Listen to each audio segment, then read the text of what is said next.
સુરતમાં ઘરફોડ ચોરી, વાહન ચોરી અને મોબાઈલ ચોરીની અનેક ઘટનાઓ બની રહી છે. ત્યારે ખટોદરા પોલીસે પેટ્રોલિંગ દરમિયાન 3 રીઢાઓને ઝડપી પડી 5 ગુનાનો ભેદ ઉકેલી કાઢી લાખોની મત્તા રીઢાઓ પાસેથી કબજે કરી છે. સુરતમાં ઘણા સમયથી ઘરફોડ ચોરી, મોબાઈલ ફોન અને વાહન ચોરીની ઘટના બની રહી છે. ત્યારે આવા રીઢાઓને ઝડપી પાડવા સુરત પોલીસ મેદાને છે. તો સુરતની ખટોદરા પોલીસ પોતાના વિસ્તારમાં ગુનાખોરી ડામવા મેદાને હતી. તે સમયે બાતમી મળી હતી કે 3 રીઢાઓ ચોરેલા મુદ્દામાલ સાથે ખટોદરા નંદ પરમાનંદ ઇન્ડસ્ટ્રીયલ બસ સ્ટેશન પાસે ચા નાસ્તો કરવા તેમજ મુદ્દામાલ વેચા કરવા માટે ભેગા થયા છે. જે માહિતીના આધારે ખટોદરા પોલીસે ત્યાં વોચ ગોઠવી ત્યાંથી 3 રીઢાઓ સોનુ ઉર્ફે અજય ઉર્ફે બિહારી રવિશંકર ઉપાધ્યાય, સોનુ ઉર્ફે જેક રાજુ પાડવી અને અમિત રાજુ પાડવીને ઝડપી પાડ્યા હતા.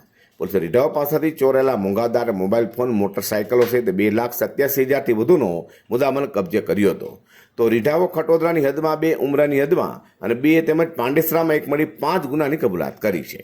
ઝડપેલા આરોપી અગાઉ પણ ચોરીના ગુનામાં જુદા જુદા પોલીસ પથકમાં ઝડપાવાની કબૂલાત કરી હતી. હાલ તો રીઢાઓની ખટોદરા પોલીસે વધુ પૂછપરછ હાથ ધરી છે.